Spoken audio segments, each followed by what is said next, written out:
I woke up on the morning of my 30th birthday feeling like something magical was about to happen. The sun was shining bright through my window, and I had spent weeks preparing for this special day. I decorated my apartment, ordered a beautiful cake, and invited my entire family. Mom had promised 3 weeks ago that everyone would come. But when I checked my phone that morning, there was not a single birthday message from them. I told myself they were probably planning a surprise. I was wrong. Before we dive into what happened next, I would love to know where you are watching from today. Drop your location in the comments below. If you enjoy stories about family betrayal and finding your own strength, hit that like button and subscribe to the channel so you do not miss any future stories. Now let me tell you what happened when I called my mom that afternoon. That morning, I woke up at 7 o'clock with a smile on my face.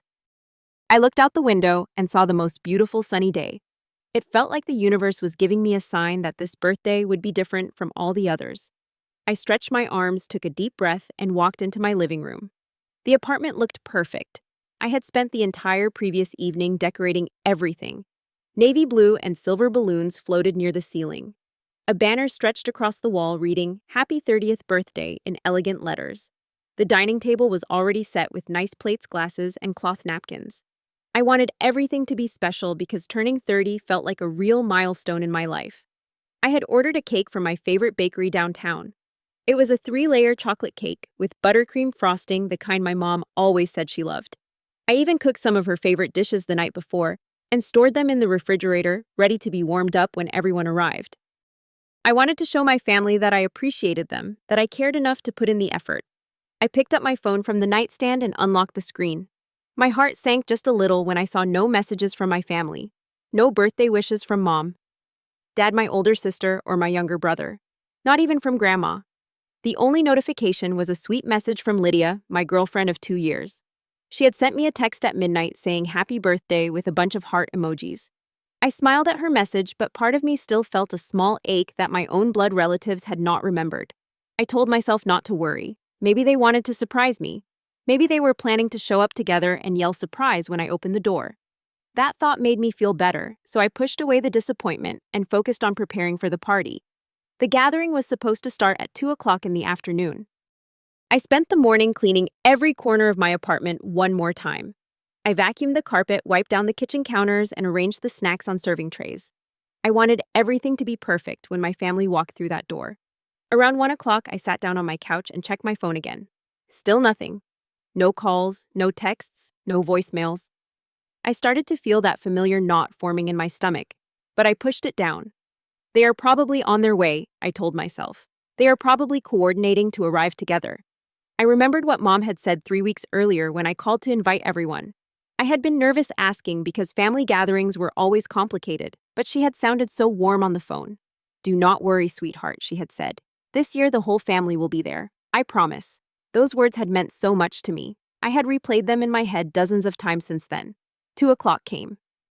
I sat on the couch facing the front door, waiting.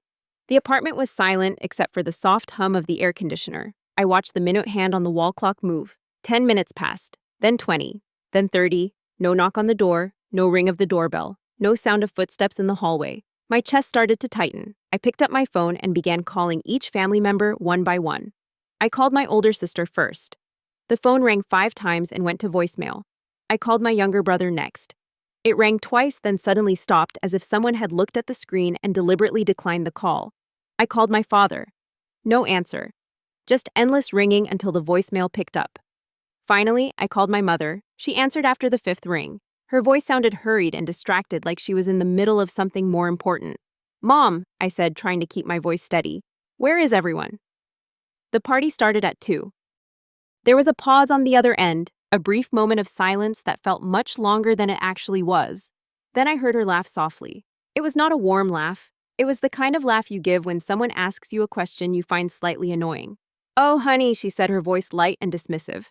"I forgot to tell you. We all have other plans today." Something more important came up. I felt like someone had punched me in the chest. More important, I asked, my voice barely above a whisper. "What could be more important than my birthday?" Mom sighed, and I could almost see her rolling her eyes through the phone. "It is Jessica's engagement party. You know, Margie's daughter. Margie is my best friend, and this is a huge event for her family. We all had to be there." "But you promised me," I said. 3 weeks ago, you promised the whole family would come." Her tone shifted, becoming slightly irritated. You are 30 years old now, not a child. Birthdays come every single year. An engagement party is a once-in-a-lifetime event.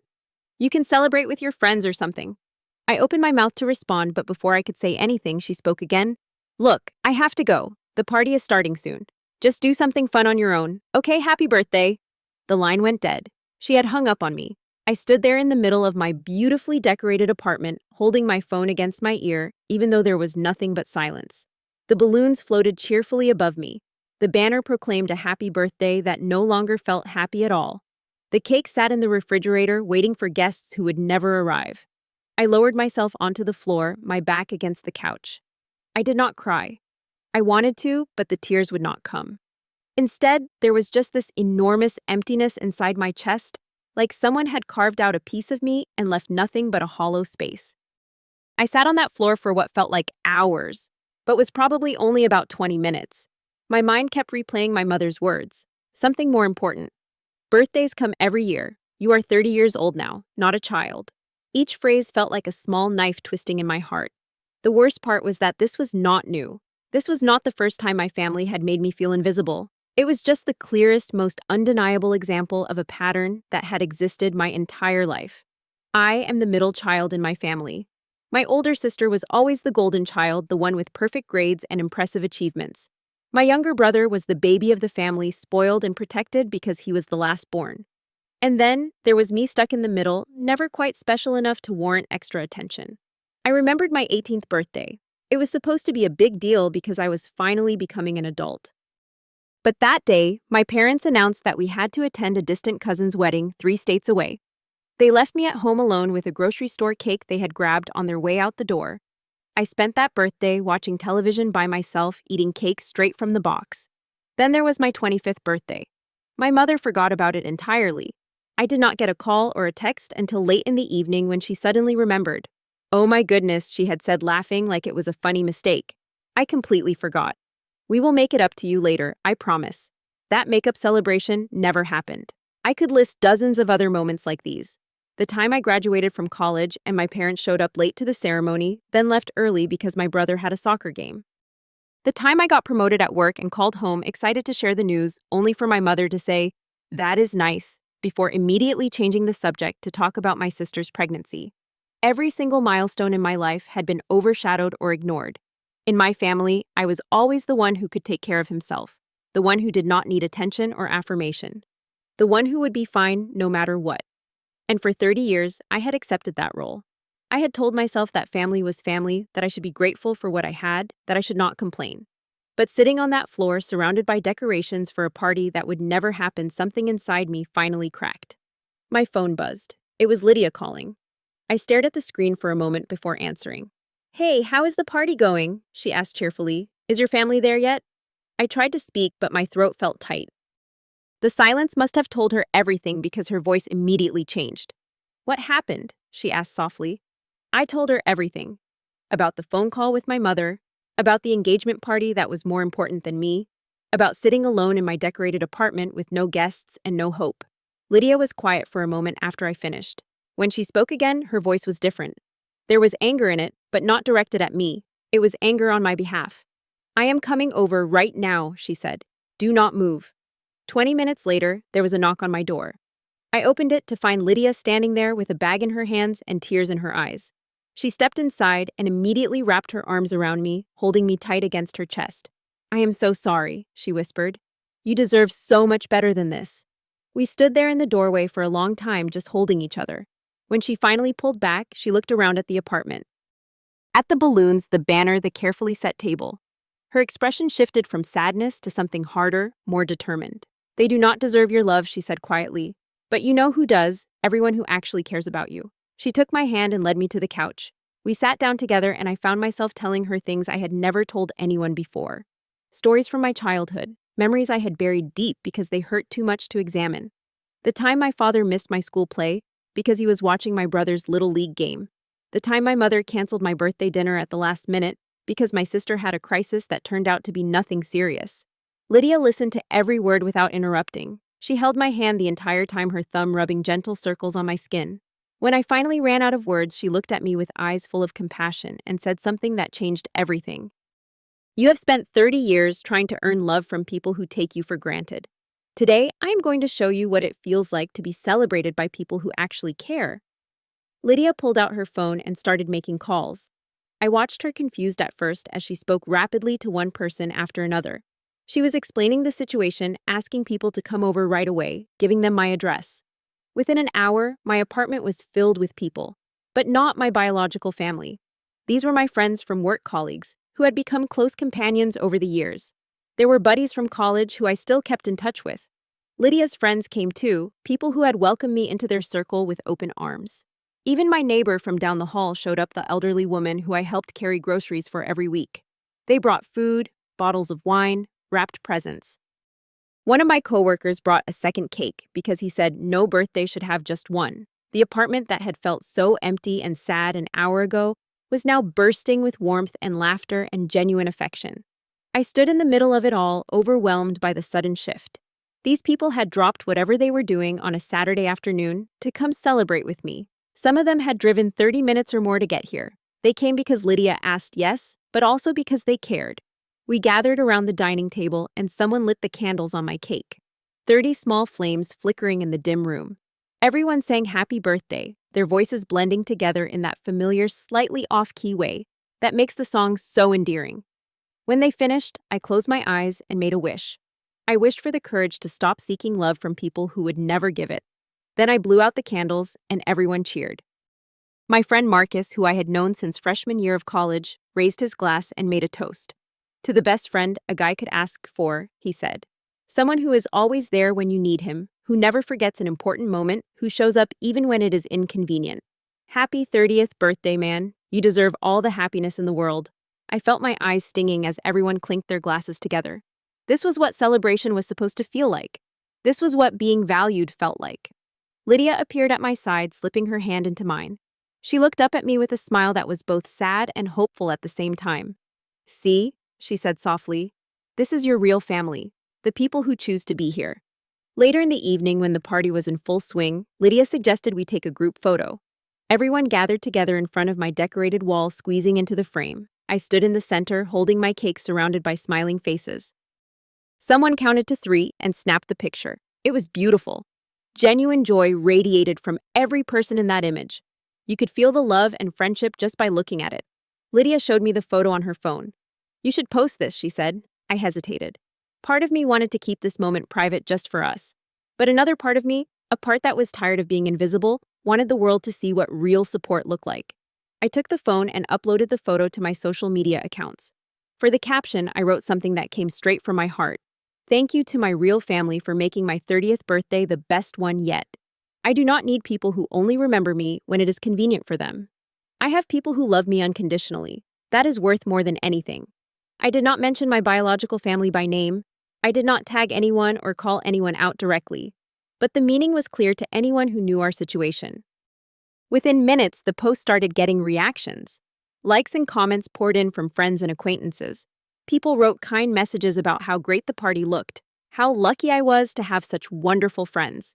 A few people asked where my parents were. I did not respond to those questions. I just let the silence speak for itself. Lydia was right. Sometimes the most powerful statement is the one you do not have to make out loud. The party continued. Music played from a speaker someone had connected to their phone. People danced in my small living room, bumping into furniture and laughing about it. I talked and laughed and ate cake and felt for the first time in years like I truly belonged somewhere. It was around 9 o'clock when the doorbell rang. I was in the middle of a conversation with my coworker about a project we were working on. I excused myself and walked to the door, assuming it was another friend arriving late to the party. I opened the door and my stomach dropped. Standing in the hallway were my parents, my older sister, and my younger brother. Their faces were flushed with anger. My mother's eyes were blazing with a fury I had rarely seen before. Before I could say a word, she pushed past me into the apartment. What is the meaning of this? She demanded, her voice loud enough for everyone inside to hear. Do you have any idea how many people have called me tonight, asking why we were not at your birthday party? The music stopped. The conversations died. Every person in my apartment turned to look at the scene unfolding at the door. My father stepped inside behind her, his jaw clenched tight. You made us look like terrible parents, he said through gritted teeth. Delete that post right now. My sister pointed her finger at me.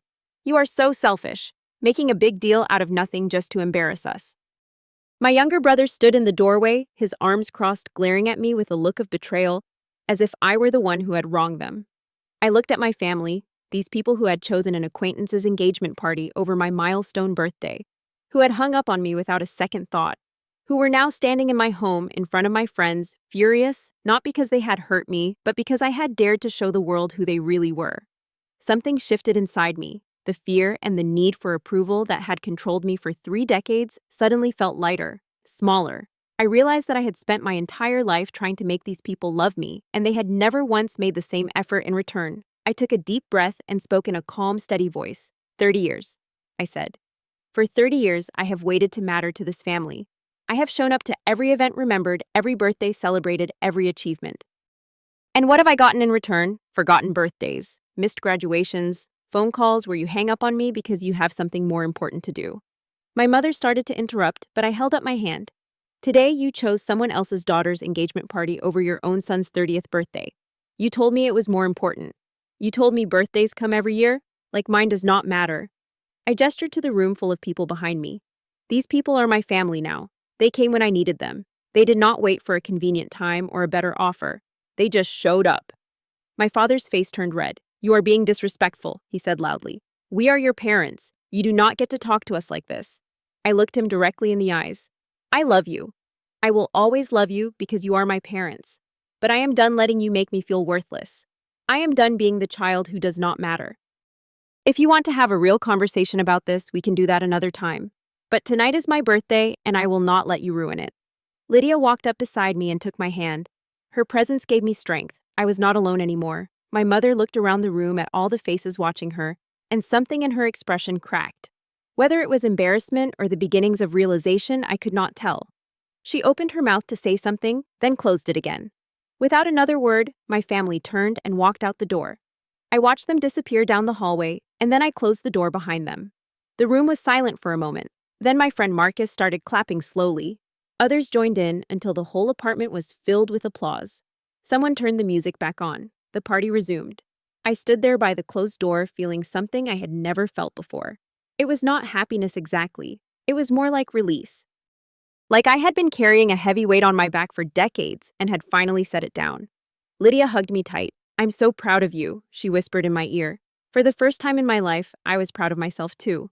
That night, after everyone went home, Lydia and I sat on the couch together in my now quiet apartment. Deflated balloons drifted lazily near the floor. Empty cups and plates covered the tables. The remnants of a party that had turned into something much more significant. Do you think I did the right thing? I asked her. She looked at me for a long moment before answering. You did what you needed to do, she said. Something you should have done a long time ago. The week that followed was one of the hardest of my life. My mother did not call. My father did not text. My sister removed me from her social media connections entirely. The silence from my family was deafening, and despite everything, it hurt. There were nights when I lay awake wondering if I had made a terrible mistake. Maybe I had overreacted. Maybe I should have just accepted their behavior like I always had. Maybe being invisible was better than being alone. But then I would remember my mother's voice on the phone. Something more important came up, and I knew that I was not the one who had broken this relationship. I was just the one who had finally stopped pretending it was not broken. Lydia encouraged me to see a therapist, and I took her advice. I started going to weekly sessions with a counselor who specialized in family dynamics. She helped me understand patterns I had never been able to see clearly before. The way I had been conditioned to minimize my own needs. The way I had learned to seek validation from people who were incapable of giving it. The way my sense of self-worth had become tangled up in my family's approval. Slowly, painfully, I began to untangle those knots. I started investing more time in the relationships that actually nourished me. I had dinner with friends every week. I joined a book club that Lydia had been trying to get me into for months. I volunteered at a community center on weekends helping kids with homework and playing basketball in the gym. I filled my life with people and activities that made me feel valued. 3 months after my birthday, I got an unexpected phone call. It was my younger brother. His voice was hesitant, unsure. He stumbled over his words as he tried to explain why he was calling. Eventually, he managed to say what he needed to say. I am sorry. I should have been there for your birthday. I should have stood up to Mom and Dad. I was wrong. I listened without interrupting. When he finished, I thanked him for calling. I told him that I appreciated his apology and that I hoped we could rebuild our relationship over time. We talked for about 10 minutes, not about anything deep, just about life and work and small everyday things. It was a start. My parents and my sister never apologized. Maybe they never will. For a long time, that possibility felt unbearable. But as the months passed, I made peace with it. I cannot control how other people behave. I can only control how I respond. And I choose to respond by living a life that is full of genuine love and connection, even if that love does not come from where I always thought it should. 1 year later, on my 31st birthday, Lydia organized another celebration. It was smaller this time, just our closest friends gathered in our apartment. Yes, our apartment. She had moved in with me 6 months earlier. I did not invite my biological family, not out of anger or spite, but simply because I had learned that family is not just about blood. Family is about who shows up, who remembers, who cares. As I blew out the candles on my 31st birthday, I thought about everything that had changed since that painful day 1 year ago. I had lost something, yes, but I had gained so much more. I had gained self-respect. I had gained boundaries. I had gained the knowledge that I am worthy of being celebrated, not just tolerated. If I could go back and give my younger self some advice, I would tell him this. Do not spend your life trying to earn love from people who do not know how to give it. Love should not feel like a test you keep failing. It should feel like coming home. And to anyone listening who has felt invisible in their own family, who has been forgotten or overlooked or made to feel like an afterthought, I want you to know something important. You are not alone. Your feelings are valid, and you have every right to choose the people who become your family. Sometimes the family you are born into is not the family you are meant to keep. Sometimes you have to build your own, and that is okay. That is more than okay. That is survival. That is growth. That is love. So here is my question for you today. Have you ever had to set boundaries with family members who took you for granted? Have you ever found your real family among friends instead of relatives? I would love to hear your stories in the comments below. Your experiences might help someone else who is going through the same thing right now. If this story touched you in any way, please give it a like. If you want to hear more stories about real-life struggles and triumphs, make sure to subscribe and hit the notification bell so you never miss an upload. And if you know someone who needs to hear this message today, please share this video with them. You never know whose life you might change. Thank you so much for being here with me today. Thank you for listening. Thank you for being part of this community. I hope that wherever you are, whoever you are, with you feel loved and valued and seen. Because you deserve that. We all do. Take care of yourselves and take care of each other. Until next time.